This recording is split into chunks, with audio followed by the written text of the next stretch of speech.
Bonsoir les amis, bonsoir, bonsoir, bonsoir. Je voulais vraiment pas manquer ce coup. Je suis en train de regarder. D'abord, j'ai regardé une vidéo ici. On nous montre les 30, les 30, what is it here? The 30 richest black people in the world 2022. Les 30 personnes, les personnes noires dans le monde qui sont des billionnaires. Et dans la liste, je regardais ça là attentivement, je me suis dit, mais où sont les gens qui font des bruits, les politiciens qui courent derrière l'argent des peuples?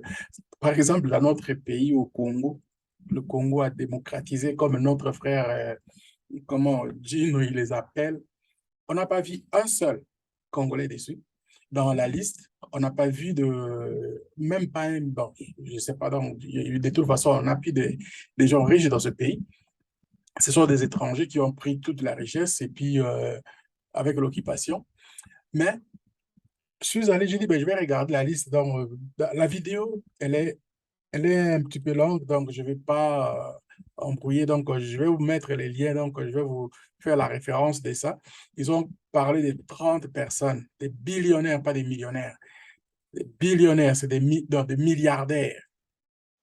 Dans la liste, on va voir aussi des listes. Dans la liste ici, on regarde, bon, Mac Jordan, il est là, bien sûr. On parle des Noirs et puis de tout ce qui est des gens riches, mais dans les 15 qu'ils ont mis ici, dans ce journal, le journal quoi, de, de Jonas Tribune. Donc, eux, ils parlent plus, c'est sorti le 27 mai de cette année.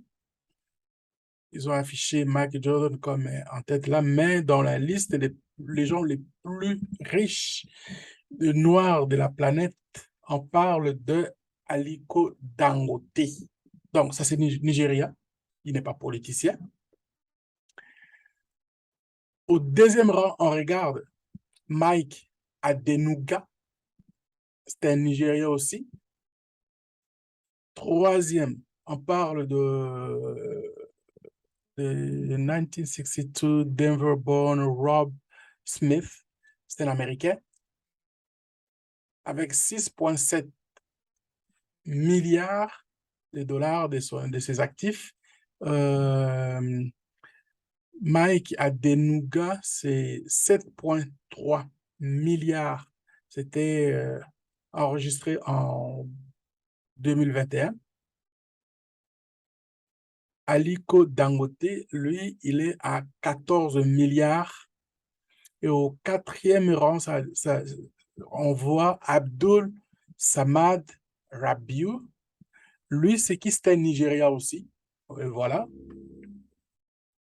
Ils ne sont pas lancés dans la politique, mais on les voit, ce sont des gens riches, c'est des gens qui méritent carrément, vraiment leur argent, qu'ils ont travaillé dur pour ça. Et puis on regarde le cinquième rang, c'est David Stewart. David Stewart comes in the third on the list of the black billionaire with 5,8 billion. Despite where he comes from, this guy, il vient d'où? Oh, il ne donne pas ses origines-là, c'est quand même bizarre. Mais dans l'autre, dans la vidéo, ils ont donné, je vais vous laisser le soin de regarder.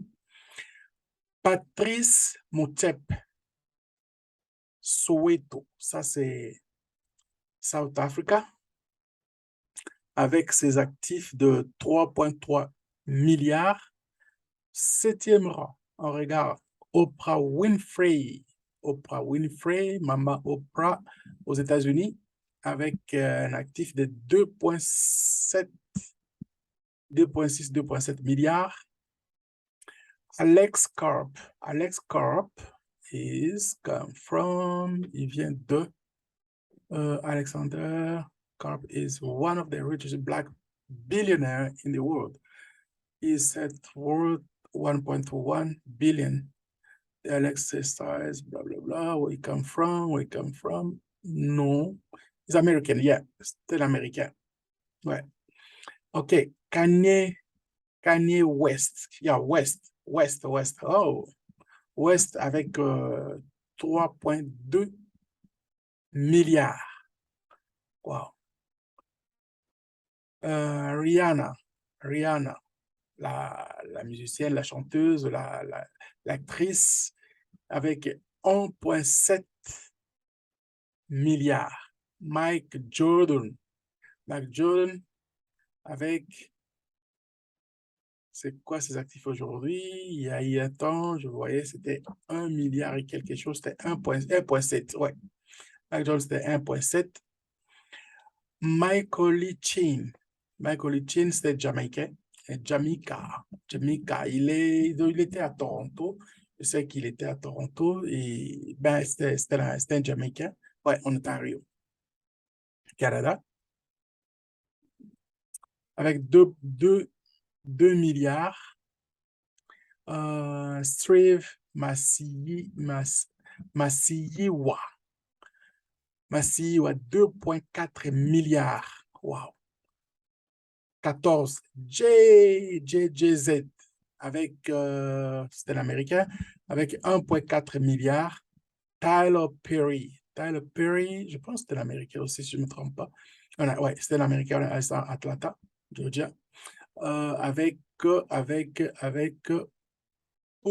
1 milliard. Voilà. Donc, voilà les amis, ce n'est pas dans la politique qu'on va aller chercher de l'argent, c'est dans le business que l'argent sort.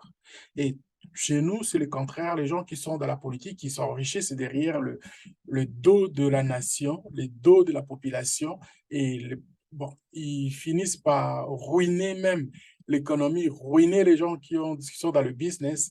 Et voilà, il faut que ça change. Il faut que ça change cette histoire, sinon notre pays est en ruine pour les voleurs, les, les maringouins qui s'accaparent des affaires. Il faut vraiment une révolution, donc un soulèvement populaire pour écarter tout ce monde-là et puis faire en sorte que les gens que nous allons choisir viennent de la volonté des peuples.